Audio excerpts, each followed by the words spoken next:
Japanese ইনভেস্টররা বাংলাদেশের ব্যাপারে খুবই ইন্টারেস্টেড, বাংলাদেশি ইনভেস্টমেন্টের ব্যাপারে।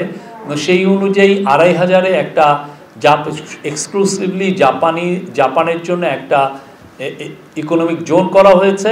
সেই ইকোনমিক জোনে যাতে আরও বেশি জাপানিজ ইনভেস্টর আসেন এবং তাদের জন্য কি কি ফ্যাসিলিটি দেওয়া যায় সেটার উপরে উনি কথাবার্তা বলবেন। ওই যেই সেমিনারটা হবে সেখানে আমরা আশা করছি 300-র মতো জাপানিজ ইনভেস্টর থাকবে, তাদের উদ্দেশ্যে প্রফেসর ইউনূস কথা বলবেন এবং অনেক ক্ষেত্রে কারোর সাথে আরও বেশি আমরা এক্সটেন্সিভ মিটিং হওয়ার সম্ভাবনা আছে। তো এই জায়গাটাও উনি এমফাসিস দিচ্ছেন। এটাকে এমফাসিস দেওয়ার একটা বড় উদ্দেশ্য হচ্ছে যে আপনারা জানেন যে আমরা একটা বড় রকমের প্ল্যান নিচ্ছি যে Matarbari Maheshkhali Matarbari integrated development initiative MIDI, এটার উপরে চিফ অ্যাডভাইজার খুব জোর দিয়েছেন। এইখানে অনেকগুলো প্ল্যান, এই পুরো প্ল্যানটা যদি এক্সিকিউট করা হয়, করতে হলে আমাদের যেটা কালকে এটা নিয়ে অনেক বড় মিটিং হয়েছে, সেখানে দেখা যাচ্ছে যে এখানে ইনভেস্টমেন্ট লাগবে $140 বিলিয়ন মতো। তা আপাতত এটা অনেক 2040-50 সাল পর্যন্ত। তো সেই জায়গায় যাতে কত দ্রুত ইনভেস্টমেন্ট কিভাবে আনা যায় সেটার জন্য ফোকাসটা থাকবে। তো এই জায়গায় অলরেডি যে প্ল্যান নেওয়া হচ্ছে যে হাইওয়ে হবে, খুবই মানে 6 লেন হাইওয়ে হবে, সেখানে অনেকগুলো পাওয়ার প্ল্যান্ট হচ্ছে এবং অলরেডি প্ল্যান হচ্ছে যে ওইখানে 6টা পোর্ট টার্মিনাল হবে এবং এই 6টা পোর্ট টার্মিনালকে মাতারবাড়ি পোর্ট টার্মিনাল, এটা হলো ডিপ সি পোর্ট, যেখানে ওয়ার্ল্ডের বড় বড় শিপিং কোম্পানিগুলো বড় বড় কন্টেনার জাহাজ এখানে ভিড়বে। আমাদের চিরাং পোর্টের একটা সমস্যা হচ্ছে যে ড্রাফটের সমস্যা। 11-12 মিটারের বেশি চিরাং পোর্টের থেকে আমরা ড্রাফট পাই না, মানে যেই জাহাজটা যত দূর নিচে পর্যন্ত যেতে পারে। তো এই মাতারবাড়ির একটা বড় অ্যাডভান্টেজ হচ্ছে যে এখানে যে সমস্ত জাহাজের ড্রাফট 20 মিটার তারাও এখানে এসে ভিড়তে পারবেন।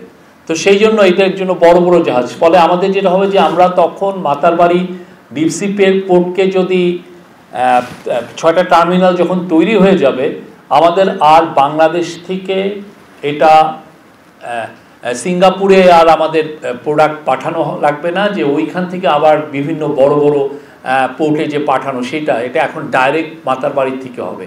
তো আমাদের চিফ অ্যাডভাইজারের প্ল্যান হচ্ছে মাতারবাড়িকে ঘিরে মাতারবাড়ি মহেশখালীকে একটা নিউ সিঙ্গাপুরে টার্ন করা। আপনারা জানেন সিঙ্গাপুর কিভাবে চেঞ্জ হয়েছে, একটা পোর্টকে ঘিরে সিঙ্গাপুর চেঞ্জ হয়ে গেছে। সিমিলারলি দুবাই একইভাবে ট্রান্সফর্ম হয়েছে। তো এই মাতারবাড়ি মিডিতে উনি চাচ্ছেন যে একটা সিটি, একটা প্ল্যানেড একটা সিটি হবে, এখানে একটা অনেকগুলো পাওয়ার প্ল্যান্ট থাকবে, ওইখানে লজিস্টিক হাব হবে, ম্যানুফ্যাকচারিং হাব হবে এবং এনার্জি হাব হবে। এইগুলো প্রত্যেকটার জন্য উনি এই জাপান সফরে উনি ইনভেস্টমেন্ট সিক করবেন বিভিন্ন যাদের সাথে কথা হবে যে এটার বিষয়ে, কেননা এটা অনেক আগে জাপানেরও এটার বিষয়ে যথেষ্ট ইন্টারেস্ট ছিল। তারা বিগ বি একটা ইনিশিয়েটিভ আছে, সেই অনুযায়ী তারা এই জায়গাটা এই বাড়ির ব্যাপারে বা এখানে ইনভেস্টমেন্টের ব্যাপারে তাদের ইন্টারেস্টটা সবসময় ছিল এবং এটাকে আরও যাতে ডিপেন্ড হয়, আরও যাতে তাদের সমস্ত বড় বড় কোম্পানিকে যাতে বাংলাদেশে এনে তাদের ইনভেস্টমেন্ট করা যায়, সেই জন্য এই পুরো ট্যুরে এই ফোকাসটা থাকবে। মাতারবাড়ি ঘিরে আরও মানে পুরো এটার সাথে মাতারবাড়ি যখন ডেভেলপ হবে, at the same time কক্সবাজারও development হবে। কক্সবাজার অলরেডি দেখেছেন যে আমাদের গভর্নমেন্ট খুব দ্রুত কক্সবাজারের এয়ারপোর্টটাকে ইন্টারন্যাশনাল এয়ারপোর্টে ট্রান্সফর্ম করছে, যাতে যারা ইনভেস্টর তারা বাংলাদেশে সরাসরি কক্সবাজারে এসে নামবেন, নেমে তারা মাতারবাড়ি বা মিডি যে এরিয়া সেখানে এসে তাদের জায়গায় চলে যে আবার মানে তাকে চিটাগাং বা ঢাকায় আসতে হবে না, উনি সরাসরি অপারেট করবেন কক্সবাজার থেকে। তো এটা আমরা এই ধরনের একটা প্ল্যান আছে। তো সেই জন্য বিশাল ইনভেস্টমেন্ট দরকার। সেই ইনভেস্টমেন্টের জন্য উনি জাপানিজ কর্তৃপক্ষের সাথে, জাপানিজ বড় বড় লেন্ডিং এজেন্সির সাথে এবং জাপানিজ বড় ইনভেস্টরদের সাথে উনি কথা বলবেন। এটা একটা বড় এই ট্যুরের ইয়ে।